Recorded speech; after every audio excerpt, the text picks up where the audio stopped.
Have you been thinking about creating product renders in Blender?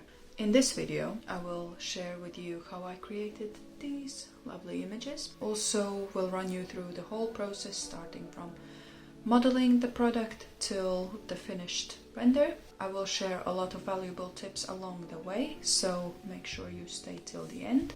Let's get into this video. So we are at my work desk. So let's just get into this. So first part will be the 3D modeling. First, what we need is the reference image. This is what we are going to use also in our modeling to make sure we get the shape and geometry correct. So let's bring this image now into our Blender file. Make sure you are in a either front or side view. Let's start by modeling bottle. So my starting point is circle with 8 segments. And I will go later into this video why I'm starting with 8 segment circle, not the cube. So we will be using subdivision modifier, as it is very important to have this model quite optimized. Let's start modeling this.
So now that we have modeled all the elements, the bottle, the cap and the seal, these are 3 different objects in your model. Now it is time to do a very basic UV unwrapping. You remember I mentioned before that it's important to start with the circle with 8 segments, not with a cube. This is where it's getting important, because we are going to place seams where the texture unwraps. This is going to be easier when you have like one side that is straight on the axis where you can place your seam. It will be easier to then map out the label texture. If you don't know what UV unwrapping is, I will link this video by Blender Guru where he explains very clearly what UV unwrapping is and how you should think about it. This will be linked in the description. Let's get into this UV unwrapping now.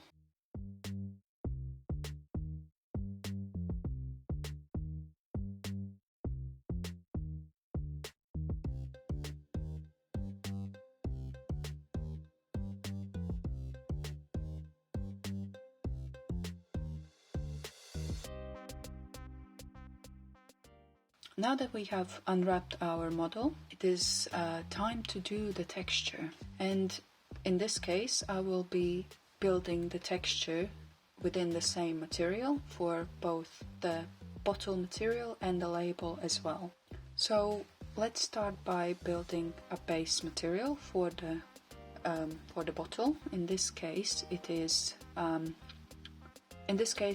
clay bottle that is glazed with a semi-glossy glaze. So for this instance, we will need to start with principled BSDF, and we are going to add some noise texture in a bump so we can create a little bit more textured look for the bottle. You can play around with roughness and metallic sliders to achieve a semi-glossy type of material.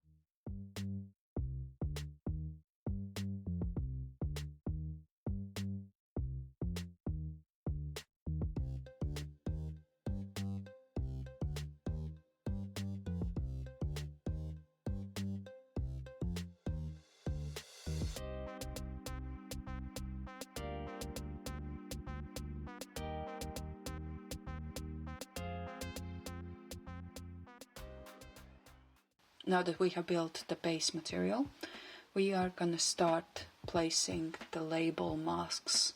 This is something you will need to prepare beforehand. Basically, you will need to get your label artwork split into materials before. So you have your main shape mask, then you have your color inlay or like different paper material, and also you will have your text based on how many different textures you need. In this case, we just need one texture for all the text and like silver emboss. So I have these separate files prepared beforehand, and I will be now starting to mask them out. So in this case, let's go into our base material for the bottle and add a mix shader after principled BSDF, and we are gonna plug image texture with your label shape into the factor.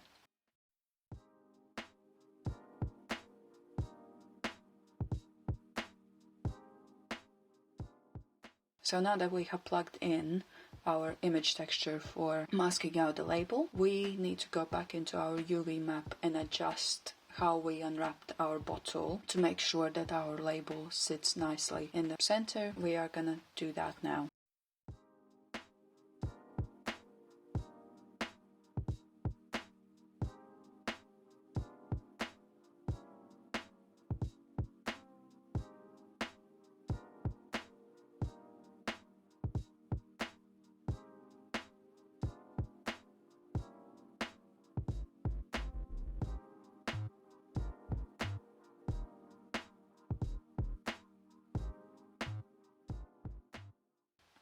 Now that we have done that, we won't have to worry about that again because it's going to read the same information from the same UV map. Now that we have masked out and adjusted our UV map for the label, we can add a material in the empty shader. In our mixed shader node, we can add another material, another principled BSDF, which we can adjust then to be more glossy, maybe slightly less noise bump because it is applied on the clay, so it will have some sort of air bubbles inside.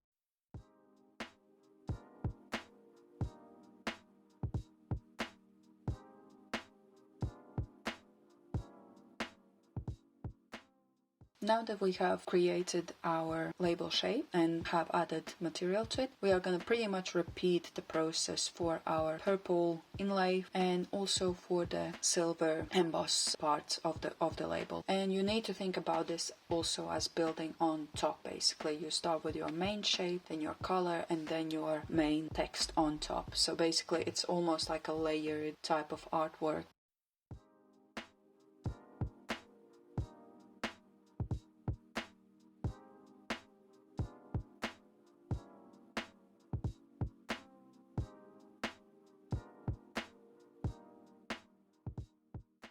Now that we have done this, we can add our bump for the deboss for our silver elements as well. We can basically use the same map into our bump map, so we create a little bit of a little bit more detailed look for our label.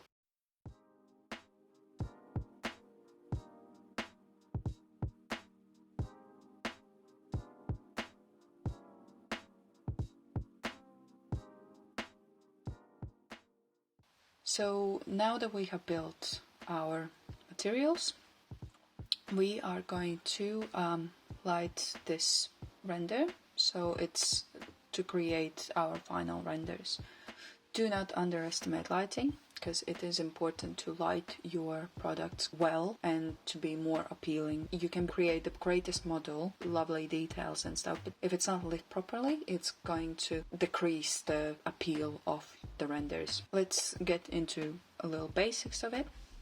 So we are going to start with key light, which is the main light that shines on the object and allows to see the shape properly. But that's not enough. We also need to add our fill light, which is basically almost like in a perpendicular position from your key light to shine also on the object, but it's usually not as strong as your key light, and also it is kind of diffusing like very contrasting shadow. We want it to be all seen and we want shadows and lights, but we don't want it to be too severe. And another thing that we need to add is the backlight, also called rim light sometimes, and this is placed behind the object and it allows to emphasize the silhouette of the object. I also like to add translucent plane that allows to diffuse the light a little bit, to allow a little bit like wrap around the object.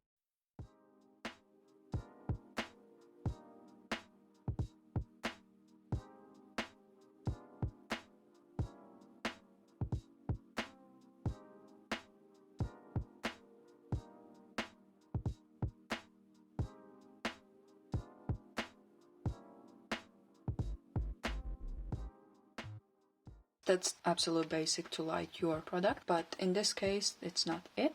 We also need to add lights that would light up the area and increase a little bit light bounces on our product. In this case I'm not using any HDRs. I am creating a background within the same model. I'm adding an actual plane at the background, and behind that plane I also add an area light that shines back on the product. It's so diffused that it's giving just a touch of rim light. And also to increase the depth of the background, I am also adding a disc area lights in the angle at the top and the bottom of our product. Give a little bit like that it's not just a plain background. So yeah, that's pretty much the light setup. But now that we have done that, we are ready to render this bad boy.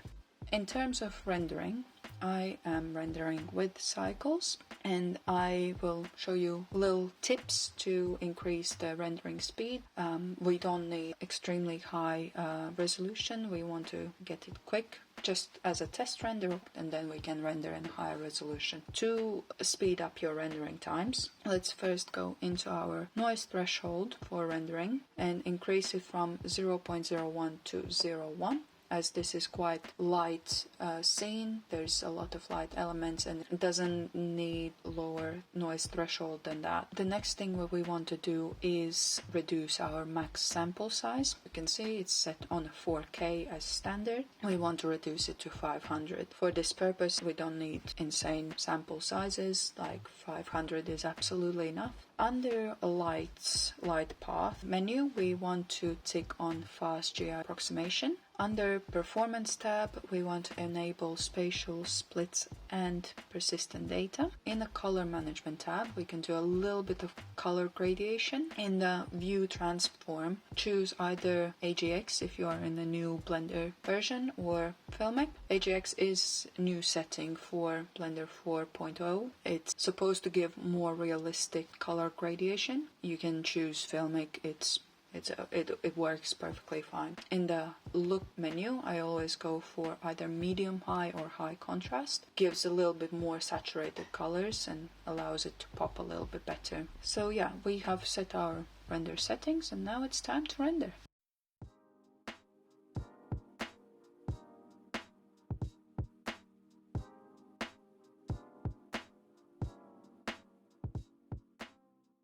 So this is our final result.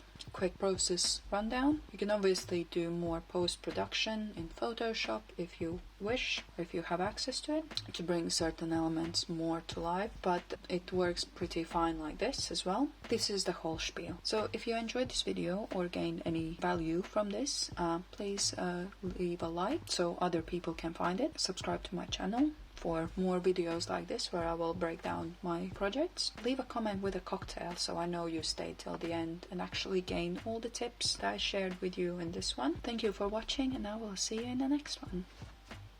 Bye!